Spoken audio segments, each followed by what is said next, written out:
This is Matthew McConaughey, Natalie Portman. James Patterson, Michael Ian Black and you are listening to Five questions with Dan Schawbel.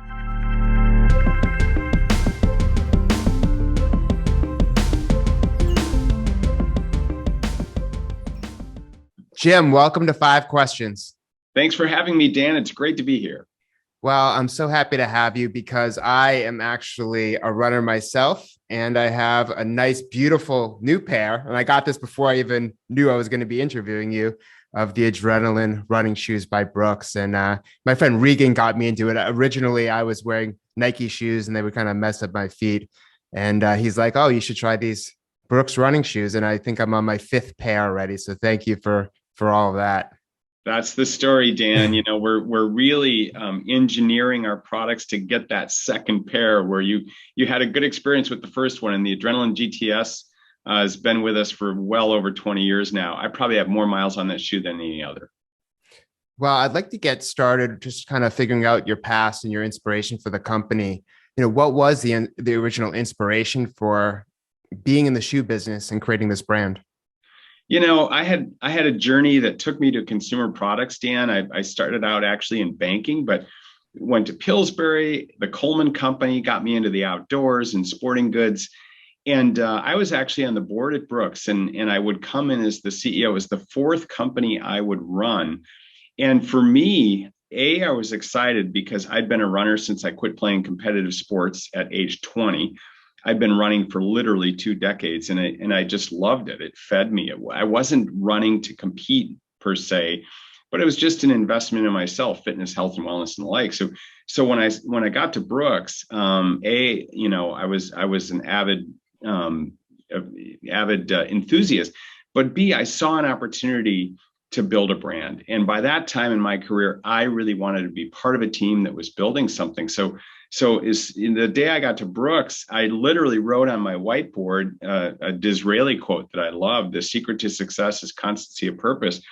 I was just going to focus and hunker down and try to build a brand with this team instead of just turning it around and being there for a couple of years, which I had done. So I have my dream job because we had the opportunity to build a brand.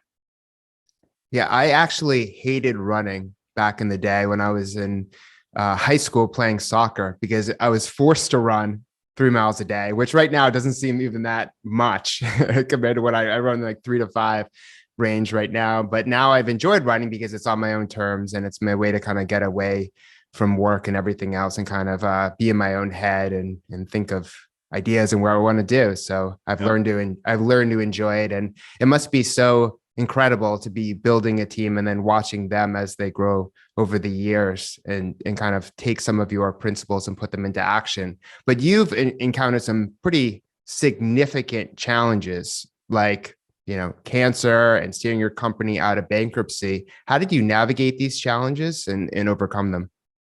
I think everybody gets to know themselves really, really well when you hit a challenge. And I think companies are the same way, Dan. I think as we've had to navigate challenges at Brooks, you come back to the core essence of, what you're all about as a team, as an organization, as a brand, and having that purpose and that North Star in front of us, both personally and in the business, I think has just been so important, because when you hit tough times, there's almost no playbook, right? You have to, I always had to create a plan, or I couldn't sleep at night. Same with, when I was diagnosed with cancer. I think once I had a plan, I was on it and energized to, navigate through it all. But yeah, challenges are part of life. And I think one of the things at Brooks that's really served us well is just to keep our eye on the focus of we chose runners as our core customer, and following them around and understanding where they're going is just been such a critical benefit as we navigated challenges. So I don't think there's one answer for it, but once you're there, you got to figure it out. Yeah, and I talked to a lot of leaders over the past few years. We did a huge global study with Oracle and found that COVID was the biggest challenge in the history of like all executives and CEOs. Yeah, everyone was kind of in together. So people formed support groups to kind of figure out best practices to navigate through. And I think that big challenges that you face, they prepare you for the future, because it's not like in 5 years or 10 years, you're not going to, encounter other challenges, whether professionally or personally. That's right. And, there's when you have all that ambiguity and all that uncertainty, and COVID was a classic example. We could all write books on the journey through it. Nobody knew what was going to happen. So that's part of the challenge, is you have to navigate uncertainty. And we've all had a crash course in that the last few years. Absolutely. And how did you attract the attention of Warren Buffett, and what have you learned from him? It's interesting. When I first met him in roughly 2011, I told him that he'd been mentoring me for over 20 years from afar, because I'd read everything he'd done. I got introduced to him through a competitive business that didn't do well in competing with one of his.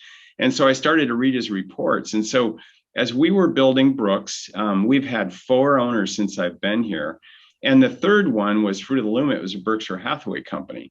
And I had a thought that Charlie Munger and Warren Buffett would both appreciate, what we were doing at Brooks, and really focusing on our customer, being who we were, not chasing shiny things, not chasing competitors, but really trying to create a brand in a very distinctive, hopefully defendable way.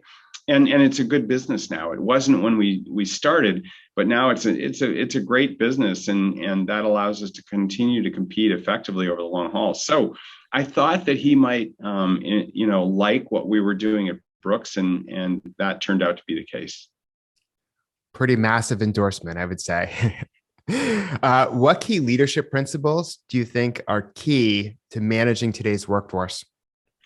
Wow, I think, when it comes to managing people, the bar is higher than ever before, I believe. And what I want at work, something I can attach myself to be proud of, and I want to be part of a team.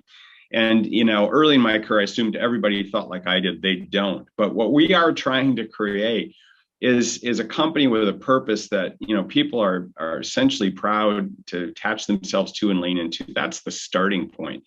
But then, authentic leadership is talked a lot about these days.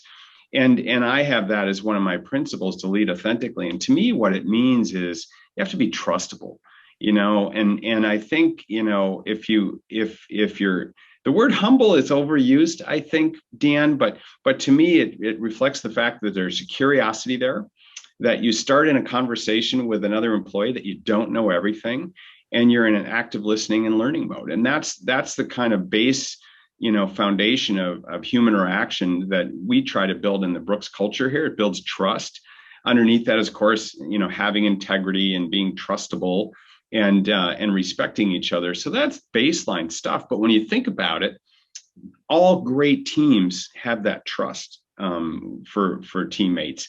And again, I think business is a team sport. So foundationally, to lead authentically reflects that curiosity and a trustability at a human to human level. That's the core of our culture. Trust is the key. It's like the currency that managers and their leaders exchange upon. And we actually did a big study on trust. And what we found is that people think trust needs to be earned, not given. But I've talked to like a lot of leadership gurus over the year, and they actually think the opposite is true. Interesting. Yeah, I think it's a two-way street. People have to opt into a team and choose to be a part of it. And leaders have an obligation too, to create clarity and consistency, lest they won't be trustable or followable. I think I've often thought about that in terms of what authentic leadership is, that focus and follow ability, which isn't obviously a word, Dan, but I think about that a lot is as a steward of an organization, you can't end up in the rocks in left field, right? You've got to point the organization the right way, but then that engagement and interaction between the folks is where all the execution comes from. That's why, companies today, I think, are people driven, are culture driven, because it's all about execution. At least in our category, it is. Absolutely. And what's your best piece of career advice? Oh my gosh. I think, as a young person, I was not fully formed as a leader. So in my 20s and even 30s, work around smart people. I mean, if you can get in, I think continuous learning, the most successful people I know today are people that are still learning. So in these early days of your career, this was true for me, set yourself up to be around people that you can learn just tons from on the fly. And I had so many people mentor me that didn't know they were mentoring me. I was just watching how they made decisions, how they interacted with people, how they ran meetings, how they communicated. And so I think early in your career, that's just key, is to learn from other people that are really good at what they do. It's interesting because when I interviewed the chief people officer at Google many years ago, Laszlo Bock, you probably heard of him. I asked, why do people want to work at Google? Like, what's the biggest thing that's attracting them there? And he said, it's to work with the smartest people. That's the big value proposition. Of course, you hear about all the perks like massages and free food, but it really comes down to the people you're surrounding yourself with, because if you surround yourself with really smart people that you can learn from, that can really accelerate your career. Absolutely. That's what I've found as well. Well, that's great advice. And thank you so much for being on the show.